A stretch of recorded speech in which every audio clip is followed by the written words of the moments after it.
Welcome to our channel friends. आज मैं इस वीडियो में आपको कुछ खास बताने वाली हूँ। यदि आपको प्रतिशत से, लाभ हानि से, पाई चार्ट से, ग्राफ आरेख से, इन सब सवालों से आपको डर लगता है तो आज से आपका डर हमेशा के लिए ख़त्म होने वाला है।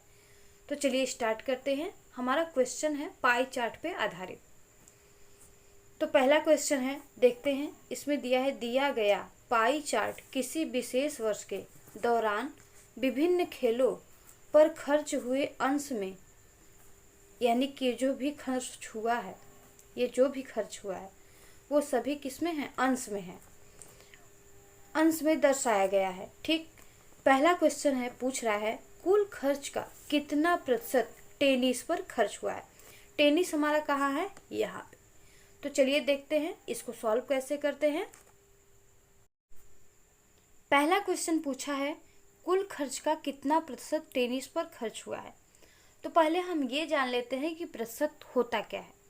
प्रतिशत एक ऐसा शब्द है जो किसी भी संख्या का या फिर किसी भी भिन्न का हर केवल 100 ही होता है। फिर चाहे वो उसका अंश कुछ भी हो, 1 हो, 2 हो, 5 हो, 6 हो, कुछ भी अंक हो, उसका हर 100 ही होता है, यानी कि प्रति सैकड़ा। यही है प्रतिशत। 1/100 हो या 2/100 हो या कुछ भी, मतलब जिसके बटे 100 हो उसको हम प्रतिशत बोलते हैं। तो अब चलिए पहला क्वेश्चन सॉल्व करते हैं। दिया है कुल खर्च।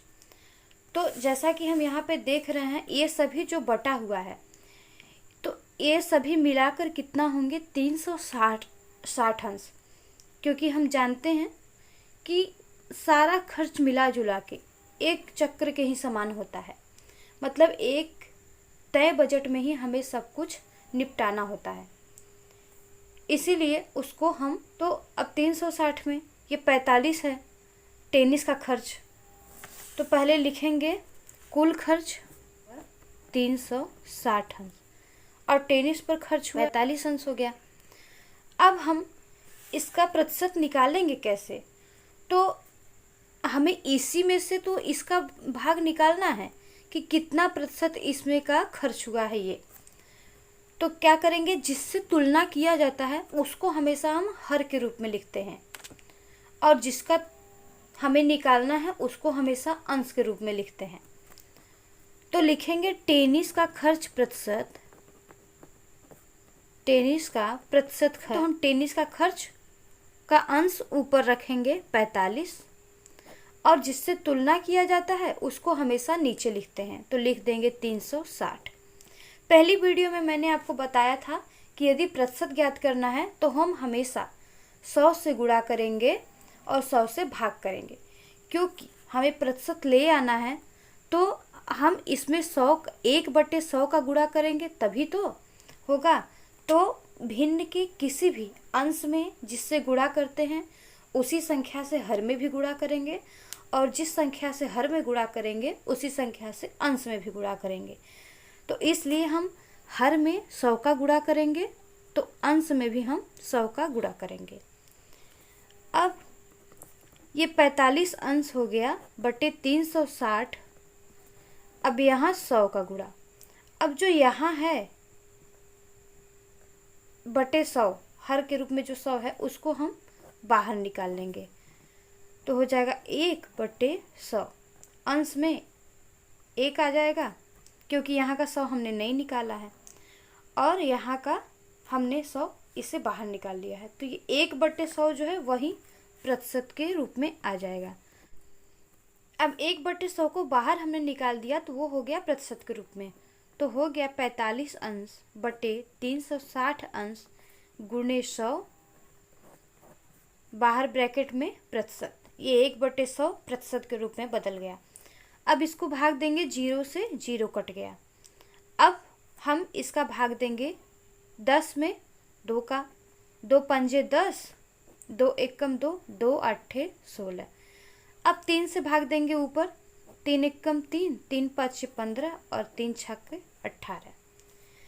अब पूरा इसको गुणा करने पे और भाग देने पे आएगा 25/2। इस 25/2 को हम इस तरह से लिख सकते हैं, भाग देंगे 2 एकम 2, 2 दूनी 4, फिर आएगा 2 पंजे 10। तो इसको इस रूप में लिख लेंगे। यही हो गया पहले का आंसर। टेनिस पर जो खर्च हुआ है वो 12.5% खर्च हुआ है। इस पूरे खर्च का 12.5% टेनिस पर खर्च हुआ है। सेकंड क्वेश्चन है कि उस वर्ष यदि कुल खर्च होने वाली राशि 2 करोड़ रुपए, यानी कि ये जो भी खर्च हुआ है ये सभी 2 करोड़ रुपए में से खर्च हुआ है, तो क्रिकेट और हॉकी पर कुल खर्च होने वाली राशि कितनी थी? तो क्रिकेट यहाँ पे है 81 अंश और यहाँ पे हॉकी है 63 अंश। तो चलिए अब हम इनका निकाल लेते हैं कि कितना रुपया खर्च हुआ इन पे। यहाँ पर दिया है 360 अंश बराबर 2 करोड़ रुपए। अब 2 करोड़ रुपए में से कितना रुपया क्रिकेट और हॉकी पर खर्च हुआ हमें ये ज्ञात करना है। तो पहले निकाल लेंगे क्रिकेट। तो पहले क्रिकेट और हॉकी का अंश हम जोड़ लेंगे। तो क्रिकेट था हमारा 81 डिग्री और हॉकी था हमारा 63 डिग्री। अब दोनों मिला के कितना हो गया? 3 1 4 और 8 6 14, यानी कि 144 डिग्री। तो अब कुल मिला के आया है 144 डिग्री इन सब पे खर्च हुआ है क्रिकेट और हॉकी पर। तो हमें तुलना किससे करना है? 360 से। तो 360 हर में रहेगा, हर के स्थान पे, और अंश के स्थान पे 144। 144 अंश बटे 360 अंश गुणे। अब हमें ज्ञात किस में से करना है? तो मैंने बताया था पहले वीडियो में कि यदि हमें संख्या ज्ञात करना है तो हमें कुल संख्या से गुणा करना है, यदि प्रतिशत ज्ञात करना है तो हमें 100 से गुणा करना है, और यदि पाई चार्ट में केंद्रीय कोण ज्ञात करना है तो हमें 360 अंश से गुणा करना होगा। तो यहाँ पे संख्या पूछा है तो हम इसमें संख्या से गुणा करेंगे जो कुल संख्या है। तो कुल संख्या है 2 करोड़ रुपया। अब इसको हम सॉल्व कर लेंगे। तो 1 0 यहाँ से कट हुआ, से भाग दे देंगे। तो 2 एकम 2, 2 8 16। अब यहाँ पे 2 एकम 2, 0 0 0 0 0 0। अब फिर 2 से काटेंगे, 2 9 18, फिर होगा 2 पंजे 10, 0 0 0 0 0। अब यहाँ पे 9 है तो 9 का भाग हम इसमें देंगे। तो पहले हम 3 से भाग देते हैं। 3 चौक के 12, 3 8 24, यहाँ पे 3 त्रिक के 9, फिर 3 का भाग इसमें देंगे। 3 एकम 3, 3 छक 18, 5 80।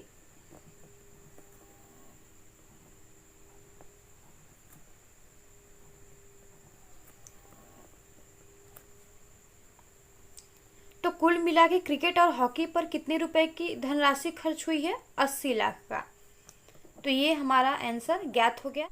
तीसरा क्वेश्चन पूछ रहा है कि यदि वर्ष के दौरान कुल खर्च की गई धनराशि 1 करोड़ 80 लाख हो तो बास्केटबॉल पर खर्च की गई राशि टेनिस पर खर्च की गई राशि से कितना अधिक होगा?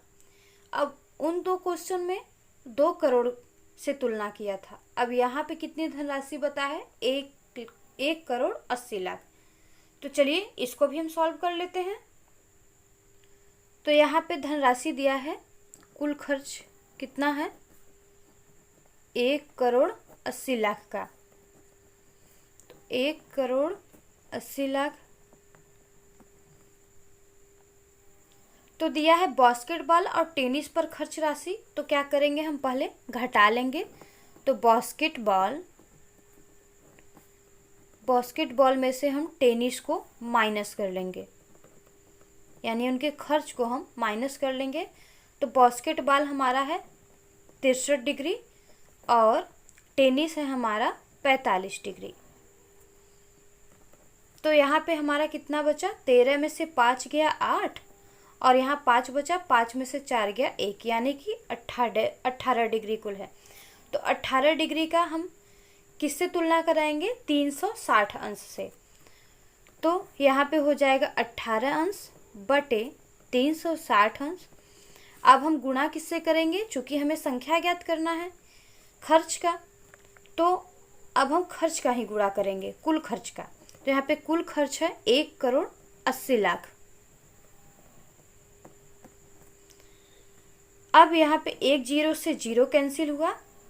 अब फिर यहाँ पे कट करते हैं, 18 दूना 36।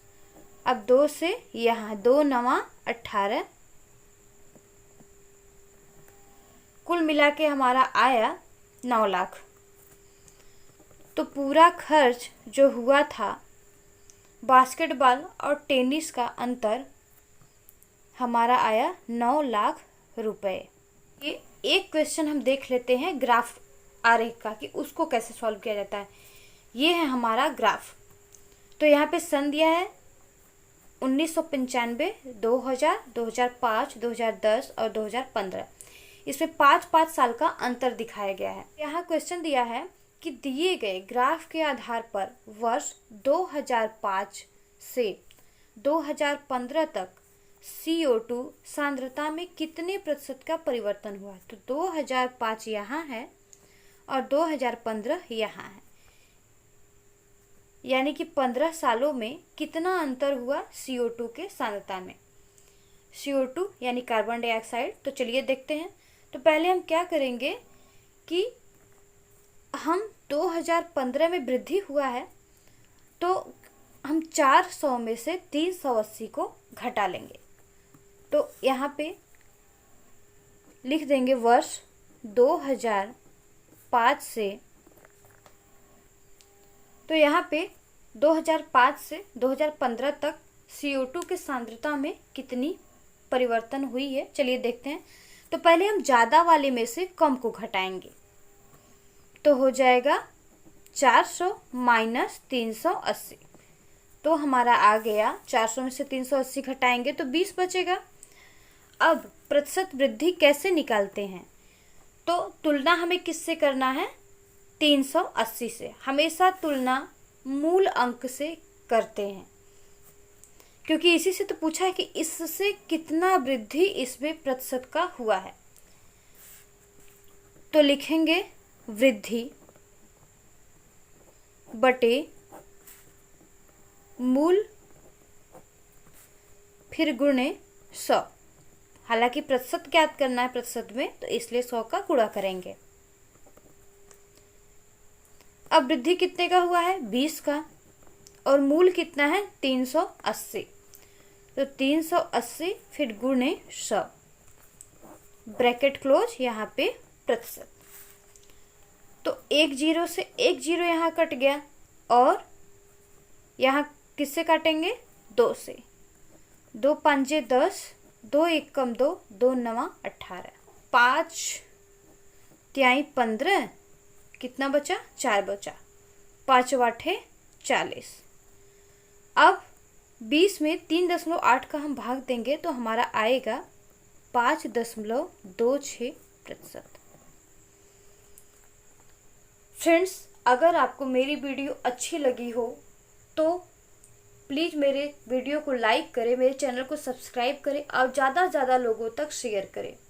आप जितना ज़्यादा शेयर करेंगे और जितना ज़्यादा लाइक और सब्सक्राइब देंगे, उतना ही ज़्यादा मैं मोटिवेट होंगी और आपकी नीड के हिसाब से अलग अलग टॉपिक पे मैथ के सिंपल तरीके से वीडियो बना के आपको देती रहूँगी। Thank you for watching my video.